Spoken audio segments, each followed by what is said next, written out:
আপনাদেরকে আমরা আজকে মাঠ ফসল দেখাবো। পাশে আছে তামাক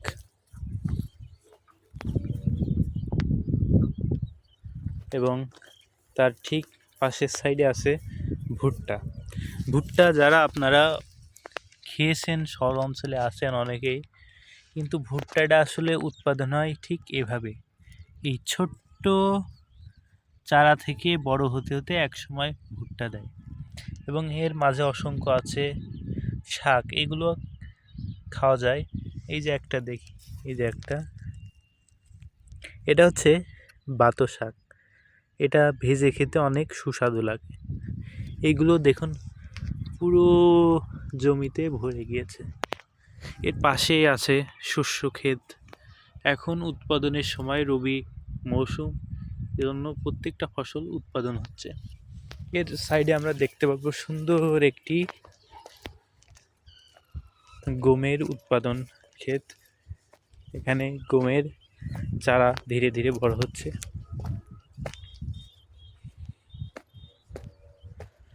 গমের বিষয় সম্পর্কে আপনাদের মাঝে কথা বলবে আমাদের একজন প্রিয় ভাই মামুন।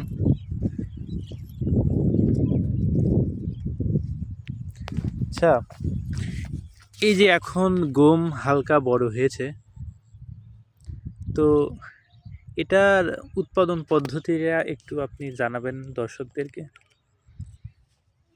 এখন গম উৎপাদন শুরুতে দু একটা চাষ দেওয়া লাগে।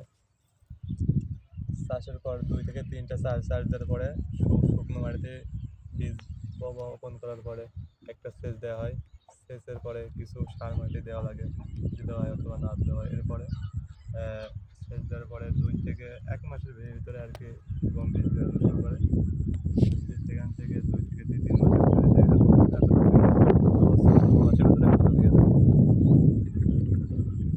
এরপরে মাঝে মধ্যে একটা অথবা 2টা সেচ দেওয়া, এর সঙ্গে কিছু সার মাটি সেচ দেওয়ার পরে কিছু সার দেওয়া লাগে। এইভাবে আর কি আস্তে আস্তে বড় হওয়ার পরে আর কি ফসল কেটে আমরা সুন্দর বলেছেন আপনি।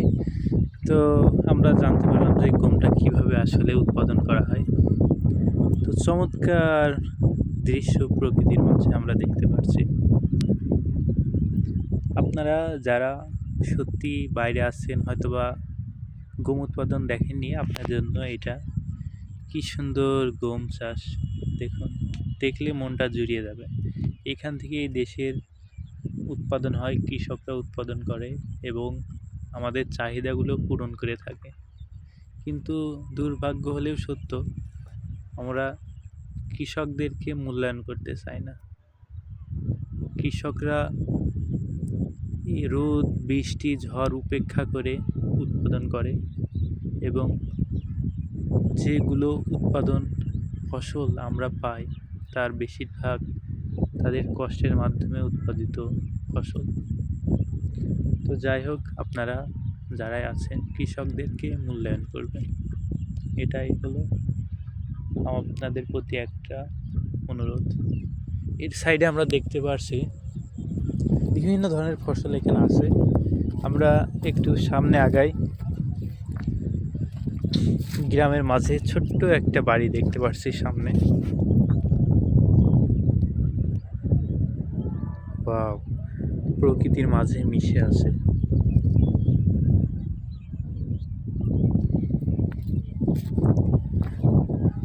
আসলে যারা আপনারা ভিডিওটি দেখছেন, সত্যি কথা বলতে মধুর বাতাস, এই উপলব্ধিগুলো মাঠে না আসলে বোঝা যায় না। প্রকৃতির প্রতি ভালোবাসা, আবেগ, মাতৃভূমির প্রতি যাদের ভালোবাসা তারাই বোঝে এবং উপলব্ধি করতে পারে। অনেকেই মিস করেন, অনেকে আসতে চান, কিন্তু তাদের কাজ কর্মক্ষেত্রের কারণে অনেকে আসতে পারেন না। অপূর্ব দৃশ্য, গ্রাম বাংলার প্রকৃতি অপূর্ব। এটা হলো আমাদের গ্রামীণ সমাজের ভাষায় যেটা বলে বাতাসা শাক, পুরো জমিতে বাতাসা শাকে পরিপূর্ণ। আপনাকে একটা তুলে দেখাই, এই যে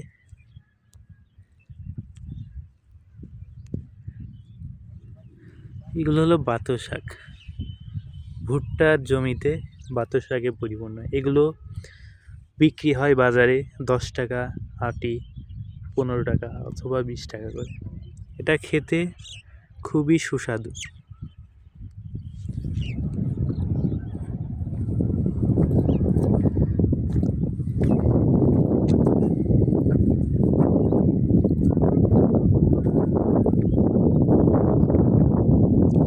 সামনে আমরা দেখতে পাচ্ছি এটা হলো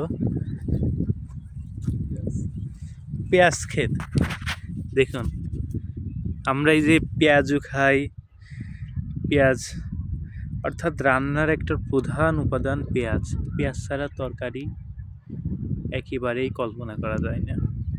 এই পেঁয়াজ উৎপাদন দেখুন, এই যে পেঁয়াজ, এটা একদিন বড় হবে। এখন চারা আছে, ধীরে ধীরে এগুলো বড় হবে। এভাবে পেঁয়াজ দেখুন, কত সুন্দর দৃশ্য। এটা হচ্ছে পেঁয়াজের ভূমি। সামনে আমরা দেখতে পাই প্রত্যেকটা বর্গাকার জমিতে বিভিন্ন রকমের ফসল উৎপাদন হচ্ছে। এটাই হলো আমাদের প্রকৃতির অপরূপ সৌন্দর্য। ধন্যবাদ সবাইকে। ভিডিওটা ভালো লাগলে অবশ্যই লাইক দিবেন, শেয়ার করবেন এবং সাবস্ক্রাইব করবেন। ধন্যবাদ সবাইকে।